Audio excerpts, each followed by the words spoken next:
Oh, welcome back to the morning show here on Arise News. Now, President Bola Tinubu is in Rome to join other world leaders ahead of the solemn mass for the new leader of the Roman Catholic Church, Pope Leo XIV. Now, the installation mass will take place today, Sunday, May 18th, and the president was received at the Mario Di Bernardo Military Airport by Nigeria's Minister of State for Foreign Affairs, Bianca Odumegu Ojukwu. Monsignor Luis Mariano Montemayor, representing the Vatican, and officials from the Nigerian embassy. Now, his visit follows an invitation from the Pope conveyed by Cardinal Pietro Parolin, the Vatican Secretary of State, who was called for Tinubu's presence at a moment of particular importance for the Catholic Church and a world facing many tensions. Now, Tinubu is accompanied by several Catholic leaders, including Archbishop Lucius Ogoji, who's the president of the Catholic Bishops' Conference of Nigeria, as well as Archbishop Ignatius Kaigama of Abuja, Archbishop Alfred Adewale Martins of Lagos, and Bishop Matthew Hassan Kuka of Sokoto Diocese.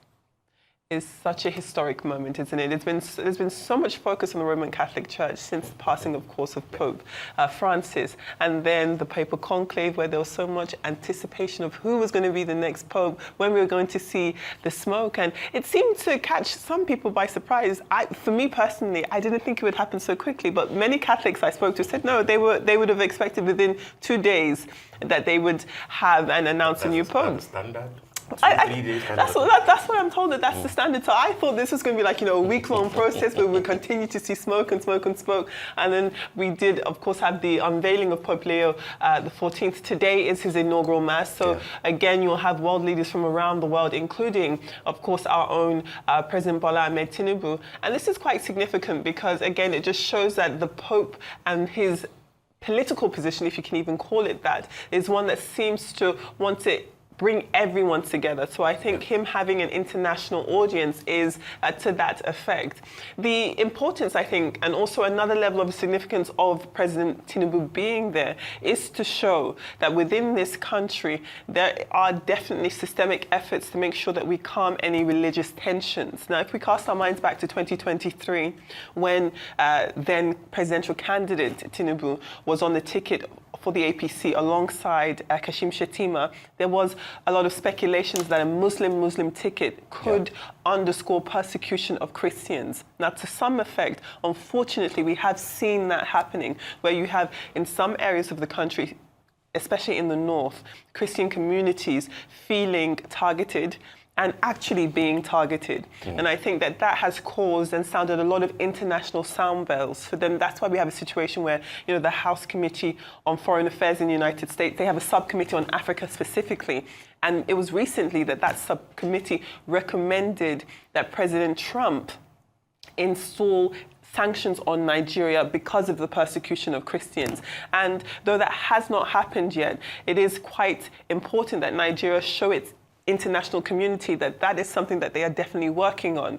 And to that effect, President Tinubu's cabinet, his appointees are more than 60% Christian. And I think that underscores that if there were any legitimate fears that a Muslim ticket would ostracize the Christian community, if we're looking primarily at the president's choices, that's not something that has materialized. So I think that you can hope that it will continue to calm tensions. The president himself is a Muslim, the vice president is a Muslim, but he has, of course, gone and honored this invitation for this Christian ceremony. And we're hoping that it will calm tensions because as we see countries like the United States, they don't take those things lying down. You can see what they're doing to South Africa, bringing in white Afrikaners into the country because they believe they're being persecuted. So we wouldn't want a situation like that happening to Nigeria. So as we look ahead to the festivities starting, it is a cause for celebration all round. Absolutely, but not everything should be defined, along the understanding of Americans anyway. Absolutely. Given the fact that you use what is happening, to South Africa.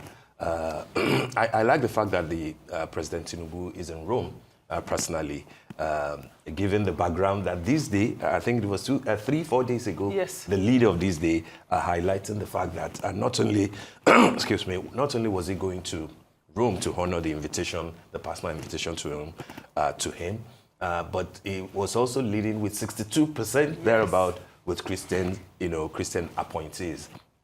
And I think that that's a good optics to show the world at a time that people were thinking, a Muslim ticket, and then the perceived persecution of Christians in some in some parts of the world. The press release that the federal government, the office of the media aides of the president, put out was very interesting, and I think that those are live, images yes. from Rome that we are seeing. Hopefully, before things start around 9 a.m., yes. we will have good sights to see before 9 a.m. Our own president is there, and as I was saying, in the press release that was issued, the Pope was quoted, as saying, making reference to when he was in Lagos. If you recall, Adefemi, there was a time that some pictures were flying about of when, the Pope was in Nigeria. And he said, and I quote, "Your great nation is particularly dear to me as I worked in the Apostolic Nunciature in Lagos during the 1980s. Pope Leo XIV further said in the invitation." And I think that if the president, gets an opportunity to speak with him or to speak with people that are close to him, that reference will be important, that Nigeria will be a friend of the Vatican and of the Pope, and that will continue to be a friend. I think the optics that the president's visit will project also aligns with a few of the views of the new Pope that we're already seeing, which a lot of people are commending, and it has to do with religious tolerance. Absolutely. Which is preaching. It's very much in tune with the concept of religious tolerance and interdenominational, unity. Correct. Islam, Buddhism, let everybody live in peace. Let the world be unified. Let there be unity. To an extent, a few of the things that the Pope is also saying, I'm sure that now that the formal inauguration is about to take place and be concluded, then the Pope will finally unravel in terms of the views, the values that he will represent. I understand that he has a fairly strong view on a few issues like the artificial intelligence, which he preaches that there must be an ethical use of AI. At the time that everybody is talking AI, but he says that let there be an ethical use. It's also very strong on family values.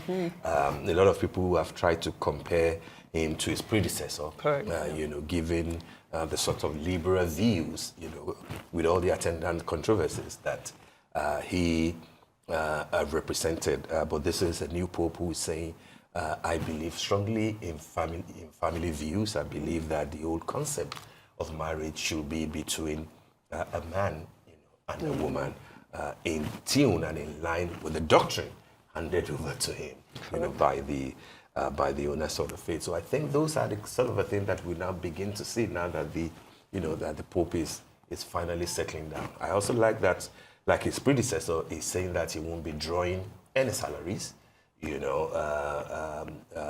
Poverty is not, shouldn't be seen in the sense of, is it a virtue or not? If you recall what the Senate president in Nigeria said in Rome the other time. Yes. But, what the Pope is saying, like his predecessor, is that when you do not need certain funds, why accept it? It can be channeled into other uses, particularly in a world where poverty is rife and people, there are causes that you can channel such funds to.